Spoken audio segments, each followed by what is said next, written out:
cortex using a variety of techniques, using all the tools of mouse cortex physiology.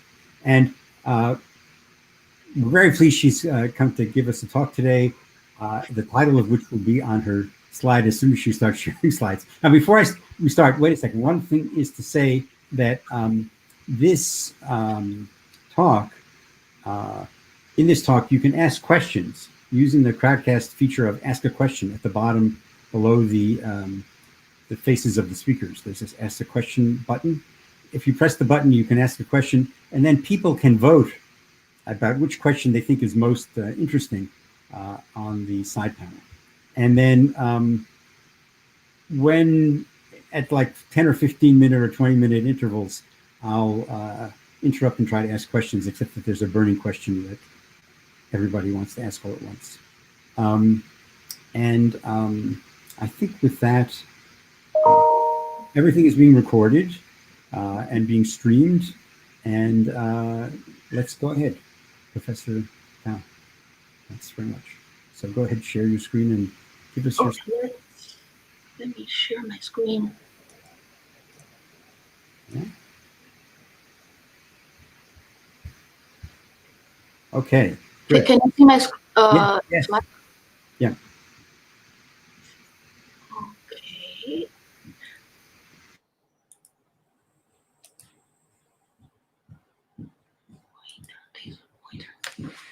Okay.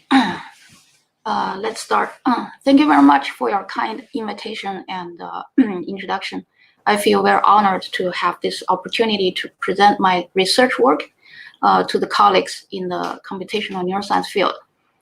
I'm basically an experimentalist and have not done much about the computational modeling. So today I will only talk about our experimental results. And hopefully these will provide you with some insights when considering the computational modeling of cortical networks. Okay. So one ultimate goal of neuroscience research is to understand how brain circuits generate perception and control behavior. This function is achieved through multiple levels of structural levels, from ion channels to synapses to single neurons to ensembles of locally connected neurons of different cell types, and then to long-range projections connecting between different brain areas. In the last decade, my lab has studied extensively the local cortical circuits for processing sensory information. And in recent years, we have more focused on long-range neural pathways. So today, I'll talk about long-range projections from higher order thalamic nucleus. And I will start with the visual system. As we all know, visual information from the retina is sent to the first order thalamic nucleus, the dorsolateral geniculate nucleus, or DLGN. From there, visual information is then relayed to the visual cortex to generate visual perception. In comparison, the functional role of higher order thalamic nucleus is much less well understood. A second order thalamic nucleus, the pulvinar, has extensive connectivity with both the primary and the secondary or higher visual cortical areas, and has been thought to mediate blind sight in the condition of V1 damage, as it can receive visual information from the superior colliculars in the midbrain. It has also been implicated in visual attention and in controlling visually guided eye and hand movements. Pulvinar neurons have very large receptive fields as compared to DLGN neurons. And this leads to a hypothesis that these pulvinar neurons can provide contextual information to the cortex. For example, motion-related contextual information, as shown by Roth et al. In 2016. However, how pulvinar input influences visual information processing in the cortex has not been well studied. In rodents, the lateral posterior nucleus, or LP, is a homolog of primate pulvinar nucleus. So here we have examined the influence of LP on V1 activity in mice.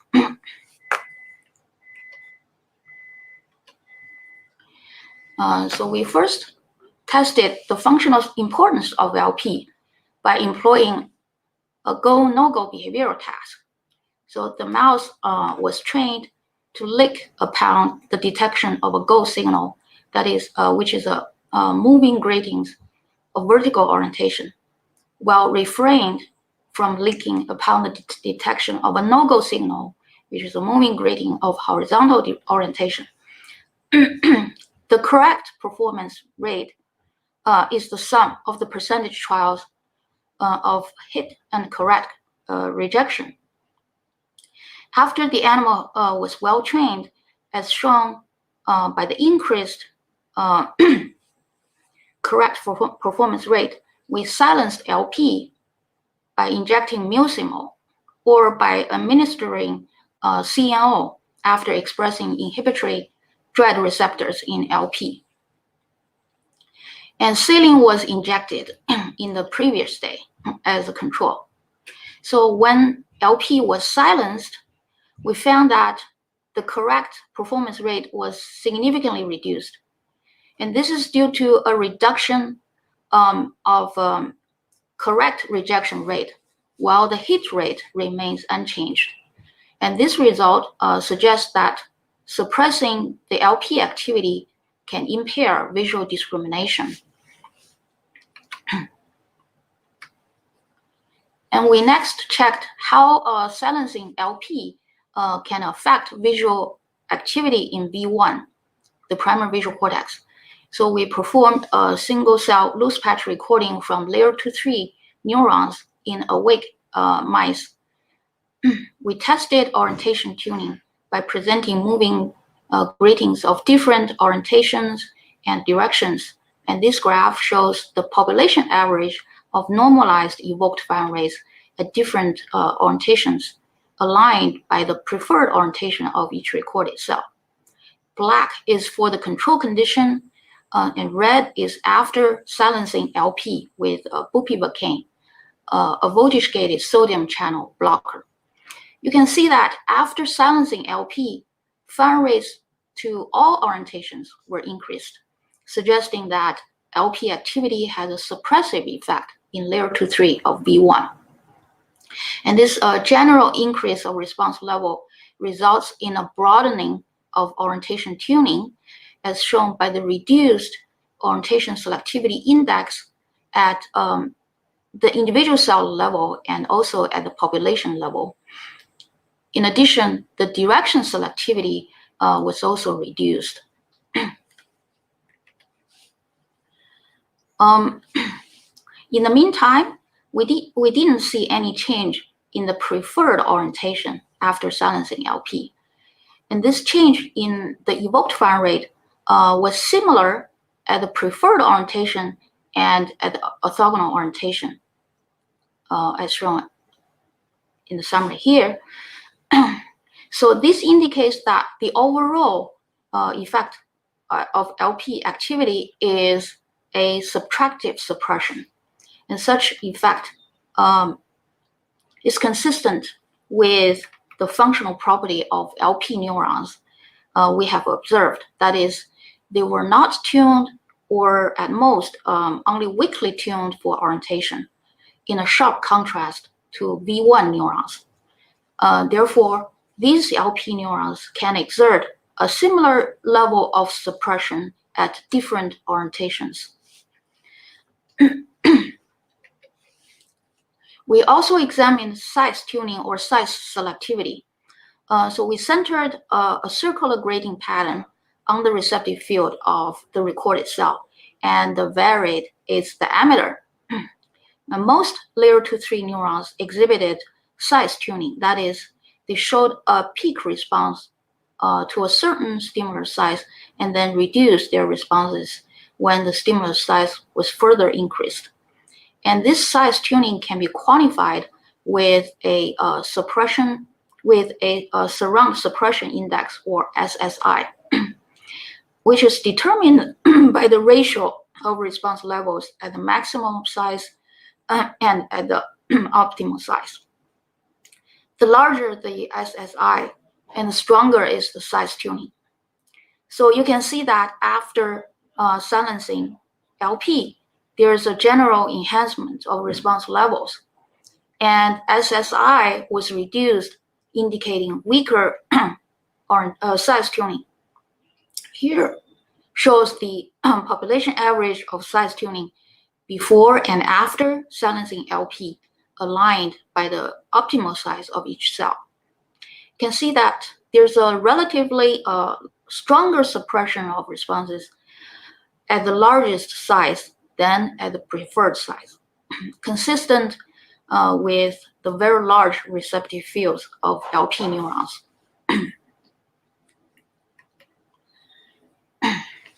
We next examined the spatial receptive fields of V1 neurons. We map their receptive fields with the reverse correlation method, and here shows the raw receptive fields of an example neuron and the receptive fields after fitting with two-dimensional Gaussian functions.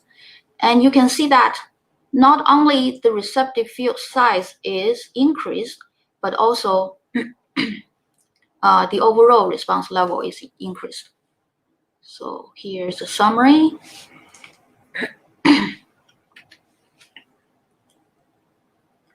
In order to have a better spatial and temporal control, we also optogenetically silenced LP by injecting adeno-associated virus, AAV virus, encoding ARCH-T, an inhibitory opsin.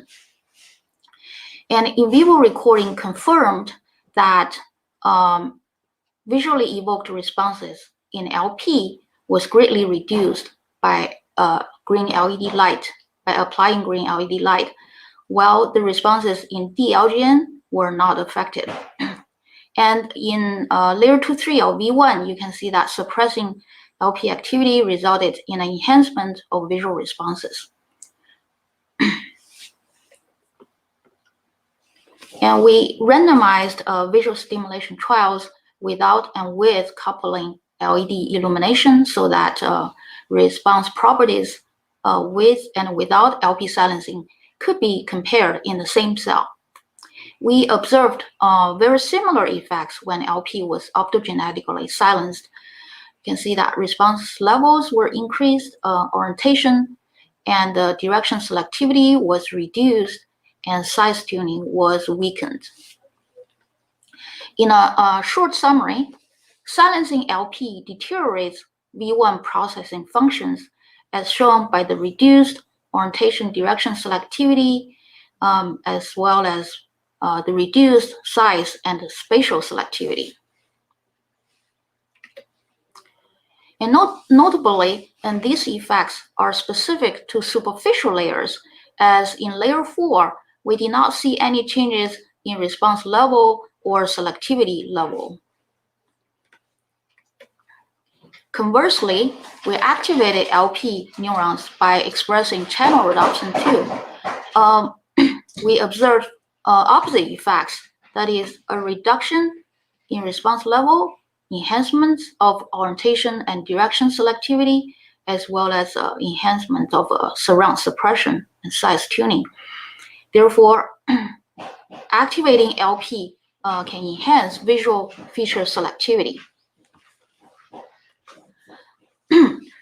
LP is known to contain predominantly excitatory neurons. To examine the distribution of LP neurons projecting to V1, we injected a retrograde dye, CTB, into V1. The retrogradely labeled neurons were observed across the anterior-posterior axis of LP with a bias towards the anterior part of the LP. We also look at LP axons by injecting AV GFP, and you can see that in V1, LP axons are densely distributed in layer 1, and with some axons also observed in deep layers. So we thus wondered whether this LP to V1 projection could account for the modulatory effect of LP activity we observed. So to test this idea, we performed terminal silencing by expressing halorhodopsin in LP, and by placing the optic fiber above V1. When we silenced LP to V1 axon terminals, we observed similar effects to silencing LP per se: increase of response levels, reduction of orientation orientation direction selectivity, and reduction of the size tuning. Conversely, we activated the LP to V1 axon terminals and observed effects similar to activating LP neuron subbodies per se. We have observed decreases of response levels, increases of orientation and direction selectivity, and increase of size tuning. And these results demonstrate that the LP modulation of V1 activity can be primarily accounted for by the direct LP projection to V1. Excuse me, just for a second. Could I ask a question? One question came up. I've been waiting to ask it. It's Right. from Arrow. He asked, I may have missed this, but is the effect of silencing LP dependent on the preferred orientation? Specifically, do vertically tuned neurons show different effects than horizontally tuned neurons? Or is it the same for all cells of all preferred orientations? The level of suppression is similar for all orientations. Okay. Yeah, because so the general effect is a subtractive suppression. So the level of suppression is similar for all orientations. Okay, great. Thanks. Okay, so we next asked what local neurons in V1 were involved in this kind of modulation. Since LP axons project strongly to layer 1, which contains only inhibitory neurons, the layer 1 inhibitory neurons may mediate the overall suppressive effect in layer 2-3. To test this idea, we injected AV channel rhodopsin 2 in LP of GAT2 Cree mice crossed with AI14, that is the Cree-dependent TD tomato reporter mouse. And in these animals, inhibitory neurons were labeled by TD tomato expression, and the unlabeled neurons were presumed pyramidal neurons. We then can selectively record from layer 1 inhibitory neurons as well as pyramidal cells across different layers using whole cell voltage clamp recording method. Recording was made in the presence of TTX and 4AP so that only monosynaptic responses could be evoked. So here shows a blue light induced excitatory postsynaptic current in an example layer 1 neuron. And the current was blocked by CNQX and AMPA receptor blocker. Light evoked EPSCs with large amplitudes were observed in a large fraction of layer 1 inhibitory neurons we recorded, while zero EPSC or only very weak EPSC was observed in pyramidal neurons across layer 2 to layer 4. Another two types of inhibitory neurons, PV and somatostatin neurons, also receive zero or only very weak excitatory input from LP axons. So therefore, in V1, LP axons mainly innervate layer 1 inhibitory neurons. We also performed whole cell current clamp recording from layer 2-3 pyramidal neurons. And in this example cell, you can see that the resting membrane potential of the cell was minus 60 millivolt. And LED activation of LP to V1 axons evoked a hyperpolarizing membrane potential response. And such hyperpolarization could reduce the number of action potentials induced by current injections into the cells, and in some cases, completely blocked spiking of the recorded pyramidal cell. And so this result clearly demonstrates that the net effect of the LP to V1 axons is suppressive in layer 2-3 pyramidal neurons. It is known that LP receives input from the superior colliculars SC. To demonstrate that visual input can be transmitted to LP through SC, we used our recently developed anterior grade transsynaptic labeling method. So we injected AV1 Cre in the retina and did a secondary injection of AV encoding Cre-dependent GFP in SC. And the GFP labeled SC neurons are then directly receiving retinal input. And you can see that these neurons are distributed in the superficial layer of SC. And their axons are projected to LP across the anterior posterior axis with a bias towards the posterior part of LP. As shown above, LP neurons within this region can also project to V1. Thus, the visual information can be transmitted to V1 through this collicular LP pathway. As such, if we silence SC, we should be able to see effects on V1 neurons similar to silencing LP per se. So here we silenced SC by applying bupivacaine, and in V1 layer 2-3 neurons, we observed increases in response levels, reduced orientation and direction selectivity, and reduced size tuning, and enlarged receptive fields. So indeed, these effects are very similar to silencing LP. In our recording of LP neurons, we noticed that they were very sensitive to visual noise patterns. And this graph shows that the responses of LP neurons to noise patterns were even stronger than their responses to high contrast moving gratings. We then wondered whether this would provide some advantages to visual processing. So to explore this question, we embedded gratings in a visual noise background, and we varied the contrast of noise from 0% to 75%. And you can see that as the noise level increases, the grading pattern becomes less distinguishable. For V1 neurons, their responses to gratings gradually decreased, as shown by this summary.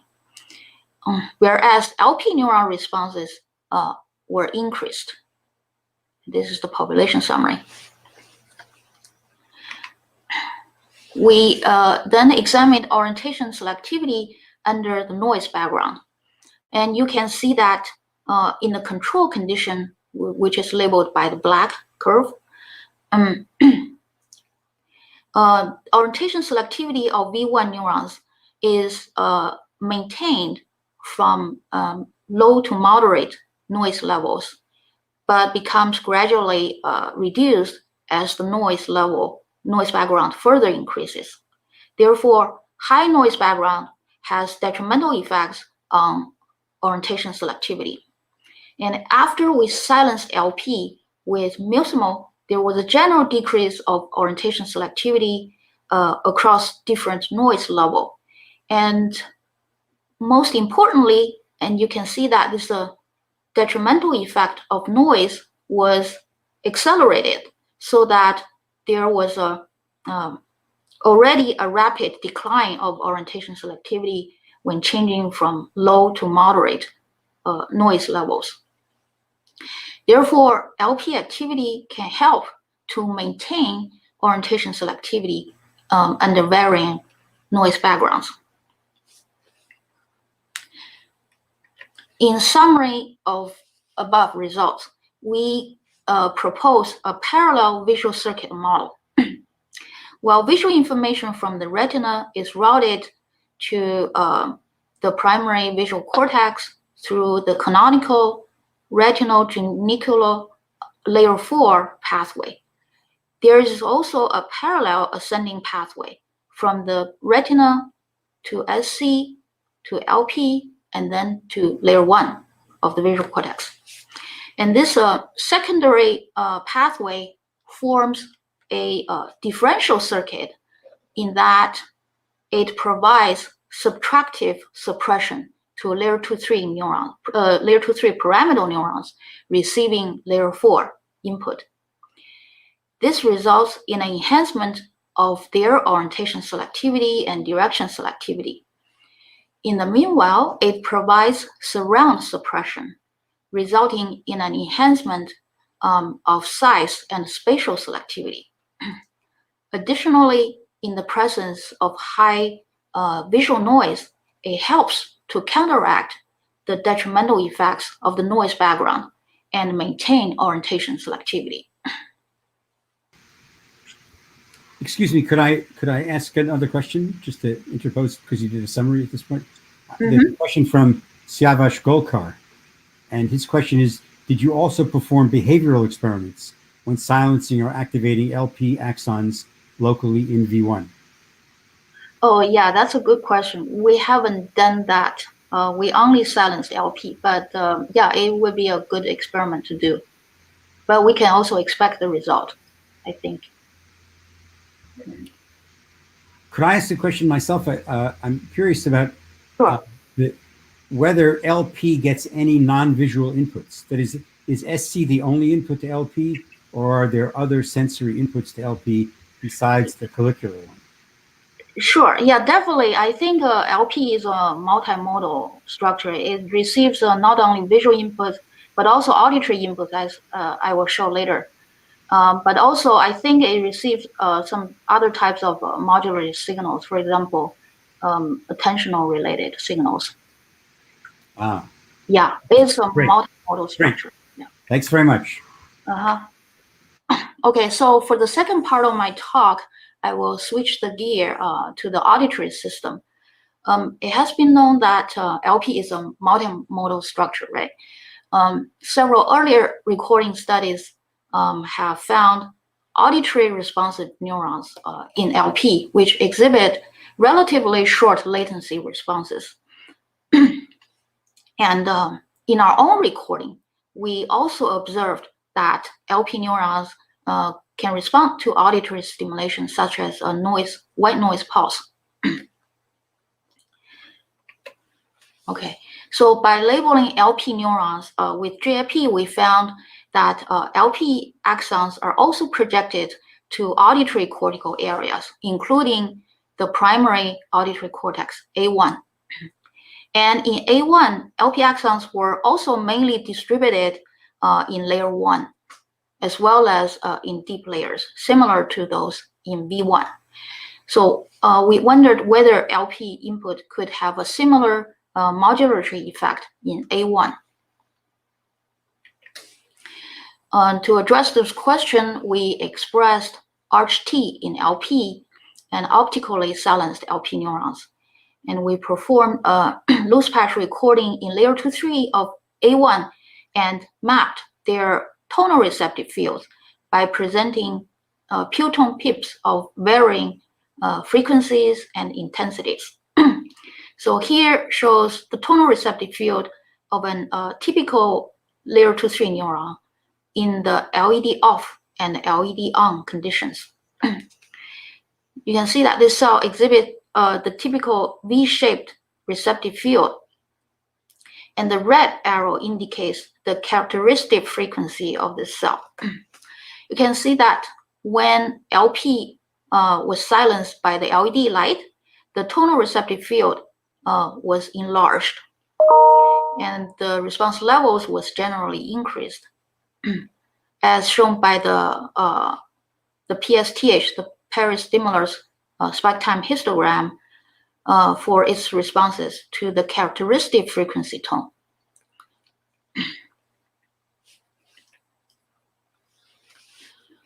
So as summarized here, when LP is silenced, the spontaneous fire rate is increased, the evoked fire rate is increased. This indicates an overall suppressive effect of LP activity in A1. Nevertheless, the signal-to-noise ratio, that is, the ratio of evoked fire rate over the spontaneous fire rate, is reduced. And this suggests that LP activity can enhance the signal-to-noise ratio of auditory processing, that is, to improve the quality of auditory processing. And we also quantified the broadness of the tonal receptive fields by measuring the tuning bandwidth at a 60 decibel sound pressure level. And you can see that the tuning bandwidth was increased or broadened when LP is silenced, while the characteristic frequency is not affected. Conversely, we expressed channel adoption 2 and optically activated LP neurons. You can see that when LP is artificially activated, the tonal receptive field became narrower and the tone response was reduced, consistent with the suppressive effect of LP input. As summarized here, activating LP reduced the spontaneous fire rate, reduced the evoked fire rate, but enhanced the signal-to-noise ratio. As for the frequency tuning, activation of LP reduced tuning bandwidth, that is, it sharpens the tonal receptive field and the frequency tuning, but it did not change the characteristic frequency. So to further understand the arithmetic function of the LP modulatory effect, we plotted the evoked fire rates at all effective tone frequencies and generated a so-called frequency tuning curve for each individual cell. You can see that when LP is silenced, the frequency tuning curve was shifted up, and when LP is activated, the frequency tuning curve is shifted down. And we plotted the evoked fire rate in the LED on condition versus that in the LED in the control condition. And the data could be fit with a linear regression line with the slope very close to 1. So the summary here shows that for all recorded cells, the correlation coefficient is close to 1, indicating a good linear fitting. And the slope for the linear regression is close to 1. This indicates a subtractive or additive effect.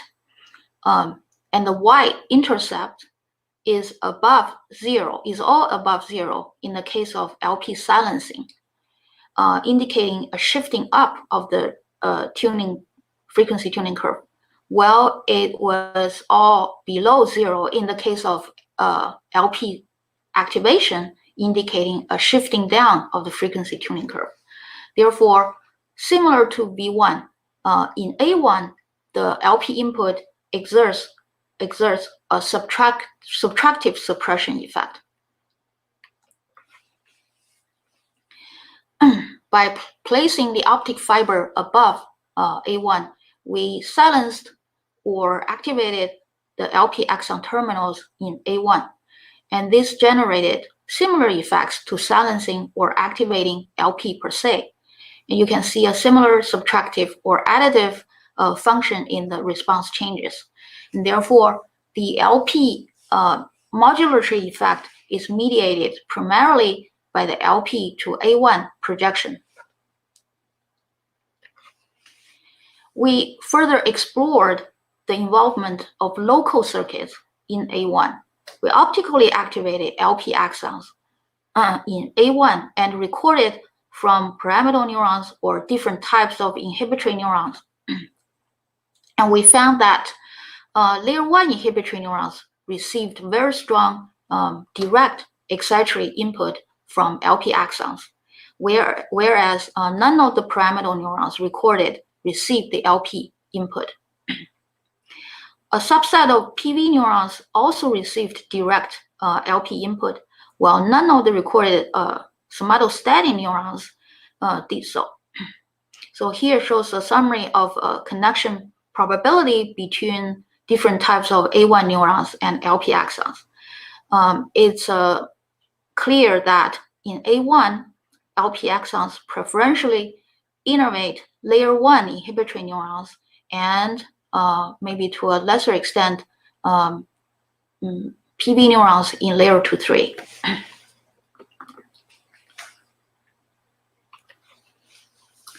Similar to visual noise, we found that LP neurons were very sensitive to auditory noise.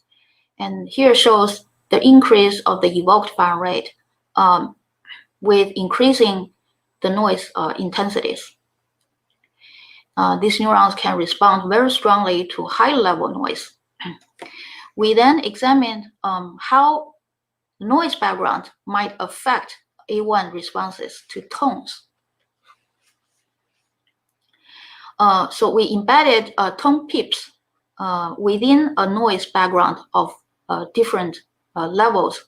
Here shows the spectrogram of a tone embedded with a low-level noise background and the tone embedded in a high-level noise background. We then looked at individual A1 neuron responses to this tone-embedded noise. Gray is for the control condition, and the red is for the condition after silencing LP with mucimol. And you can see that in the control condition, the response level was reduced when the noise background was increased. And when LP was silenced, there was a general enhancement of response level. And here shows a summary of evoked fire rates versus noise level in the control condition and after LP silenced. Their difference indicates the modulatory effect by LP. So here shows the difference. And you can see that this difference increases with the noise level and consistent with the response noise level function of LP neurons themselves. Similarly, the LP modulation of the spontaneous fire rate, the signal-to-noise ratio, and the frequency tuning bandwidth increases with increasing noise levels. Most importantly, focusing on the signal-to-noise ratio, you can see that in the control condition, the signal-to-noise ratio is maintained when changing from low to moderate noise levels. But when LP is silenced, not only is the signal-to-noise ratio decreased, but also its decline with increasing noise levels is accelerated. Therefore, LP input helps to maintain signal-to-noise ratio in varying noise background. Could I ask you another question at this point, just as to break in just for a second? Sure. There's a question from Jason Moore. Is it known if there are segregated streams in LP with distinct populations projecting to V1 and A1? Yeah, that's a very good question. But I think our preliminary data do not support this hypothesis, because we do find some LP neurons can respond to both visual and auditory stimulation. So there must be some overlap at least. Okay. Thanks. Okay. So next question is, where does the LP receive auditory information from? A potential source could be SC. So to test this issue, and we injected AVGFP in the intermediate and deep layers of SC where auditory responsive neurons can be found. You can see that this auditory related part of SC also projects to LP, mainly to the caudal part of LP. To further confirm that LP neurons can receive direct SC input, we carried out slice whole cell recording, optically activating LP axons, induced monosynaptic excitatory responses in recorded LP neurons, which could be blocked by SYNQX. In addition, in vivo recording of single neuron responses to auditory noise pulses indicates that the response latency of LP neurons is significantly longer than that of SC neurons, but is comparable to A1 layer 4 neurons. Furthermore, silencing SC greatly reduced the auditory responses of LP neurons, and this data support the idea of a bottom-up auditory pathway from SC to LP and then to A1. So if SC can directly drive the auditory responses in LP, and then we can expect that silencing LP should produce an effect in A1 very similar to silencing LP. Silencing SC should produce a similar effect as silencing LP. So here we silenced the intermediate and deep layers of SC with bupivacaine and recorded from A1. Indeed, we observed increases of the spontaneous firing rate and evoked firing rate, a decrease of signal-to-noise ratio, and a broadening of frequency tuning, very similar to the effects after silencing LP. And next, we directly activated SC by expressing channel Dobson 2 in the intermediate and deep layers of SC. And activating SC decreased spontaneous and evoked firing rates and increased signal-to-noise ratio, similar to activating LP per se. We also specifically activated the SC-recipient LP neurons. Here we transsynaptically labeled these neurons by injecting AV1 Cre in the intermediate and deep layers of SC and a secondary injection of AV encoding Cre-dependent channel Dobson 2 in the caudal part of LP. And you can see that activating the SC-recipient LP neurons also decreased spontaneous and evoked firing rates and increased signal-to-noise ratio. So now we know that both LP and SC are multimodal. So this raises a possibility that there could be some cross-modal interactions. Previous studies have shown that visual looming stimuli, such as expanding dark disks, when presented from the top visual field to simulate an approaching aerial predator, can induce freezing behavior in freely moving mice. Here shows the freezing. And this defensive behavior is dependent on SC. So then we examined neuronal responses to visual looming stimuli in the superficial layer of SC, that is the visual part of SC. We found that visual looming stimulus induced a very strong response in SC neurons, which is even stronger than their responses to visual noise. And we then wondered whether this visual response could affect auditory responses in A1 through LP. To address this question, we coupled a visual looming stimulus with each sound stimulus, that is a noise pulse here. And compared to sound alone, visual plus sound reduced the spontaneous and evoked phone rates and increased signal-to-noise ratio. And you can imagine that such a cross-modal interaction has a huge advantage in that in the presence of visual looming, which indicates potential danger, the signal-to-noise ratio of auditory processing is improved so that the animal becomes more sensitive to any accompanying auditory cues.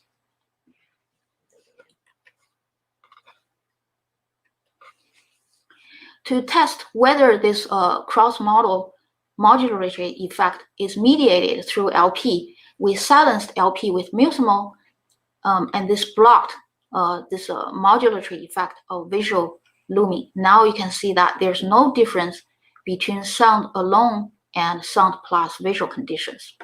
And this result indicates that LP can mediate the cross-modal modulation of auditory responses by visual looming.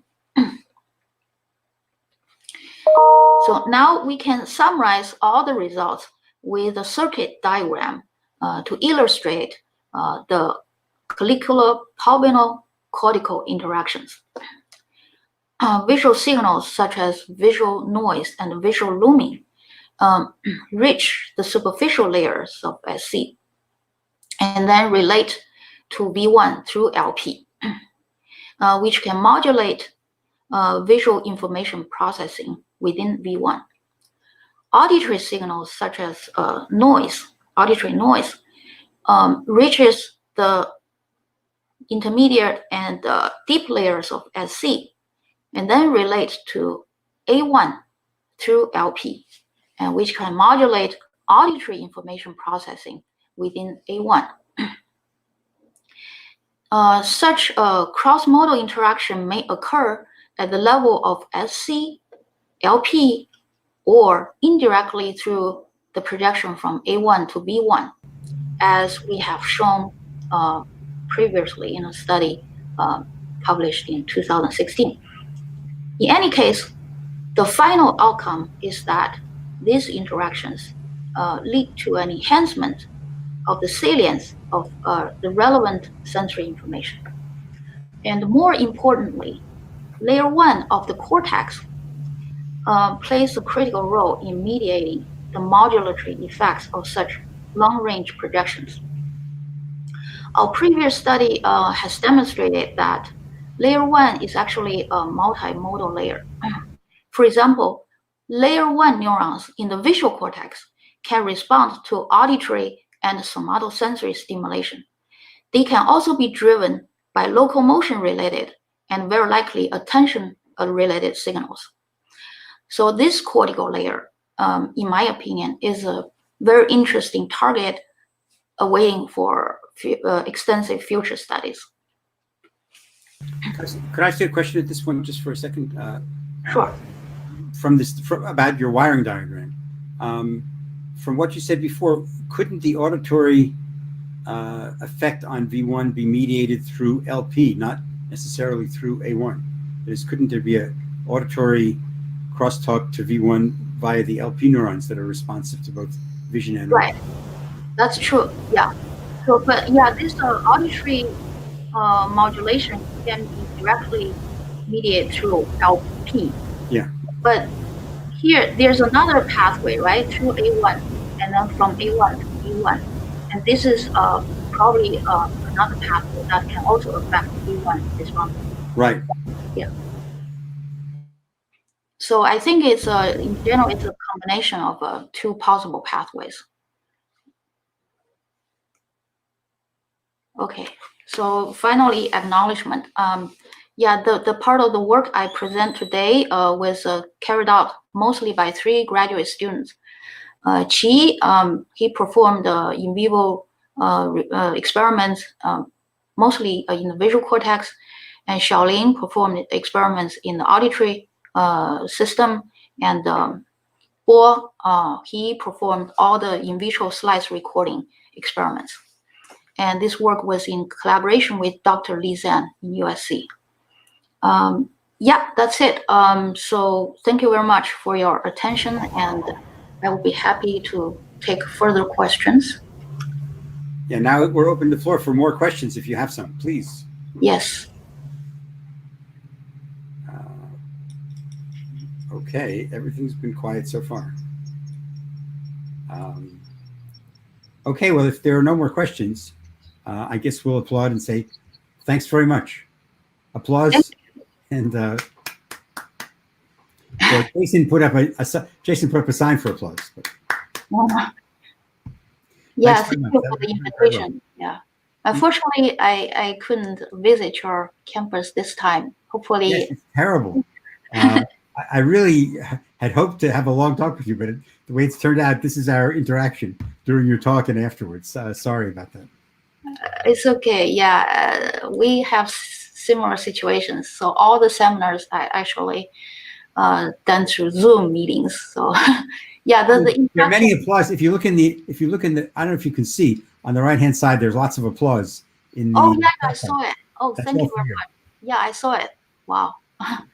Thank you, guys. Yeah. I don't know if they can hear you any longer. I could hear. I guess we are still live. So I guess the answer is yes, everybody can hear, and thank you very much for coming. And my applause are not done by an icon, but by my hands. Thank you. Okay. So I think at this point,